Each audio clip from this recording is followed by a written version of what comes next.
Bonjour à tous et bienvenue sur notre chaîne. Nous espérons que vous avancez dans les procédures de votre projet d'immigration. Alors bienvenue dans cette vidéo. Aujourd'hui nous allons aborder les études en Australie. Donc cette vidéo sera scindée en 3 parties.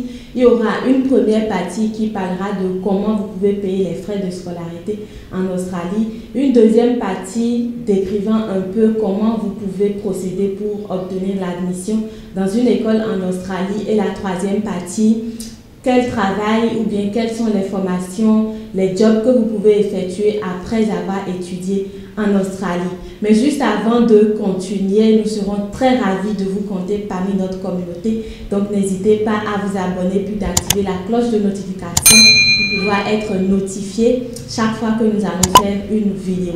Alors, sans plus tarder, nous allons commencer. Donc, la toute première partie, comment vous pouvez payer les frais de scolarité en Australie.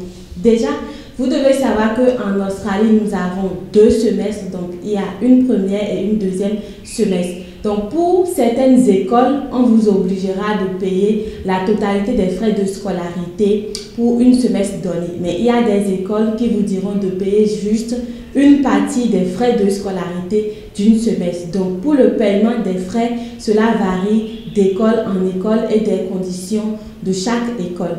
Donc, une fois que vous avez payé une partie des frais de scolarité d'une semestre ou bien vous avez payé tous les frais de scolarité d'une semestre, vous avez l'autorisation d'avoir le COE. Donc, le COE, c'est un test de confirmation qui montre que oui, vous avez payé les frais de scolarité et ce document vous sera utile pour commencer la procédure de demande de visa pour une école en Australie.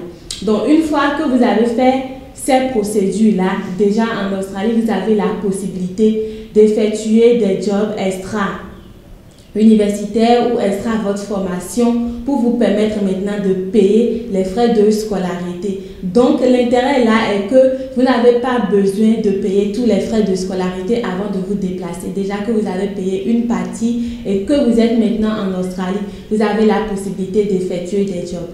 Maintenant, en ce qui concerne les jobs extra-scolaires ou tout ça, déjà l'année passée, vous avez la possibilité de travailler que 20 heures par semaine. Donc, en 2 semaines, vous avez 40 heures. C'est limité. Mais actuellement, à cause des main-d'œuvre qui sont beaucoup en demande et tout ça, vous avez la possibilité de travailler au maximum autant que vous voulez. Donc, pour cette première partie, c'est ce que nous pouvons décrire brièvement concernant la première partie. Maintenant, la deuxième partie, c'est comment vous pouvez procéder pour l'obtention d'une admission en Australie. Généralement, les écoles australiennes demandent à ce que vous demandez votre admission à travers un agent. Parce que déjà, les agents sont directement en contact avec les écoles. C'est l'avantage que vous avez. Donc, les écoles australiennes, généralement, ils demandent que vous procédez à votre demande d'admission à travers un agent. Donc, vous avez le choix. Vous pouvez prendre un agent, vous pouvez procéder facilement. Mais pour un taux élevé de votre admission, vous devez passer forcément par un agent. Et vous devez savoir que les agents ne tassent pas du tout. Parce que déjà, ils sont en contact avec les écoles. Il y a des documents et tout qui prouvent l'intermédiaire entre vous et votre agent. Donc, toutefois, l'école peut effectuer des renseignements sur l'agent à travers vous et tout ça. Donc, l'agent est limité. Il ne peut pas vous tasser en ce qui concerne les prix. Vous devez noter aussi qu'un agent est très essentiel dans la procédure de demande d'admission parce que l'agent est là pour vérifier l'originalité des documents que vous allez envoyer et également l'originalité des documents que vous allez recevoir. Vous savez, nous recevons des emails demandant de vérifier si ces documents sont vraiment vrais, si ces documents viennent d'une source originale et tout ça. Donc, ce serait bon pour vous que vous ayez un agent pour vous aider, surtout dans ce sens-là, parce qu'aujourd'hui, il y a beaucoup de choses qui se passent. Donc, vous pouvez recevoir des documents qui sont faux, mais vous n'avez aucune idée de ces documents-là. Mais déjà, avec votre agent, il saura que, ah oui, faites très attention, ces papiers ne sont pas vrais ou ces documents ont des erreurs et tout ça. Donc, un agent est très essentiel pour vous aider dans ce domaine-là. En plus, vous devez savoir que pour l'obtention de votre visa, l'agent d'immigration a 2 points très essentiels à prendre en compte. 1, quel pays vous avez quitté Et le deuxième point est dans quelle école vous allez étudier. Donc, si déjà l'agent d'immigration, il voit que pour ces deux points-là, vous avez des scores vraiment élevés, vous pouvez facilement obtenir votre visa. Donc, l'agent d'études également, dans ce domaine, il est doué pour vous aider dans la recherche des écoles, pour l'entretien à l'agence d'immigration et tout ça. Lui, il est doué pour vous conseiller préalablement par rapport aux questions ou tout ce que l'agence d'immigration peut vous demander. Donc, c'est très essentiel d'avoir un agent d'études. N'hésitez pas de contacter, d'obtenir un rendez-vous ou des appels téléphoniques et tout ça pour pouvoir vous programmer, pour qu'on puisse vous aider facilement dans votre procédure. Mais là aussi, nous avons constaté que beaucoup de personnes se disent quelle école très moins chère je dois choisir pour pouvoir aller étudier, et ce, à cause des frais de scolarité et tout ça. Vous devez garder à l'esprit que l'école que vous devez choisir doit être une école plutôt qui a un haut niveau d'octroi de visa. Donc, généralement, vous allez faire le constat, il y a des écoles, quand vous obtenez votre admission là et que vous faites la demande de visa, facilement vous l'avez. Par contre, il y a des écoles, vous faites l'admission, mais vous faites la demande de votre visa, mais vous n'avez pas.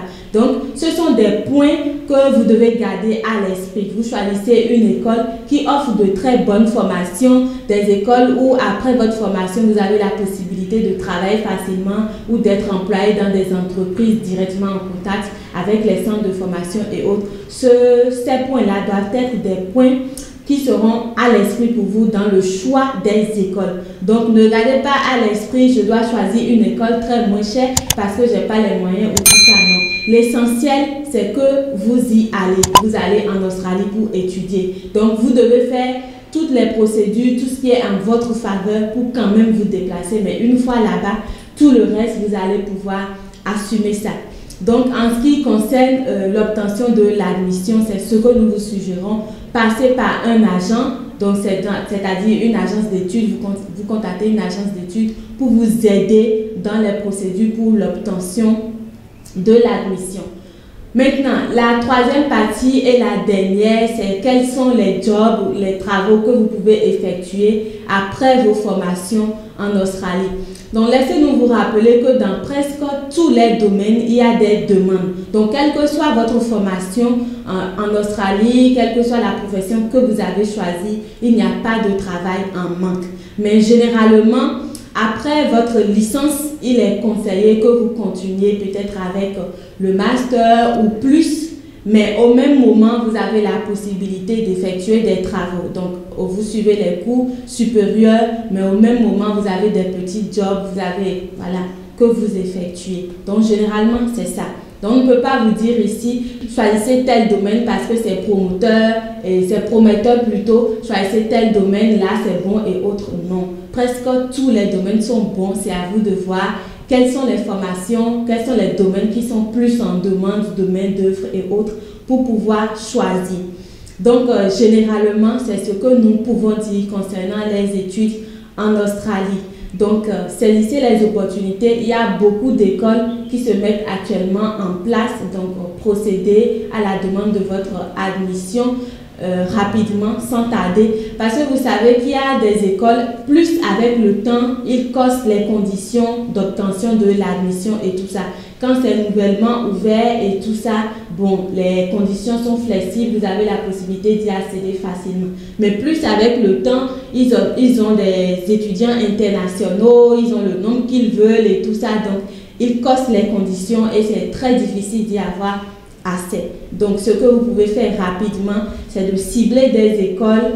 Prenez en compte les points que nous avons donnés, des écoles dont l'octroi de visa est facile. Vous choisissez ces écoles-là et facilement, vous pouvez avoir votre admission. Et n'oubliez pas de passer par un agent pour vous aider. Donc, n'ayez pas peur des frais de service de l'agent et autres. L'agent est quelqu'un qui consacre son temps, qui consacre ses heures pour vous aider. Donc, c'est normal qu'il doit demander les frais de ses services. Mais ce n'est pas pour autant si beaucoup pour que vous ayez peur des agents. Donc pour ceux qui sont intéressés, n'hésitez pas à contacter nous via notre email dans la barre de description ou numéro de téléphone qui défile juste dans la vidéo et nous serons très ravis de vous aider dans votre procédure de recherche d'école en Australie ou quel que soit le pays que vous voulez.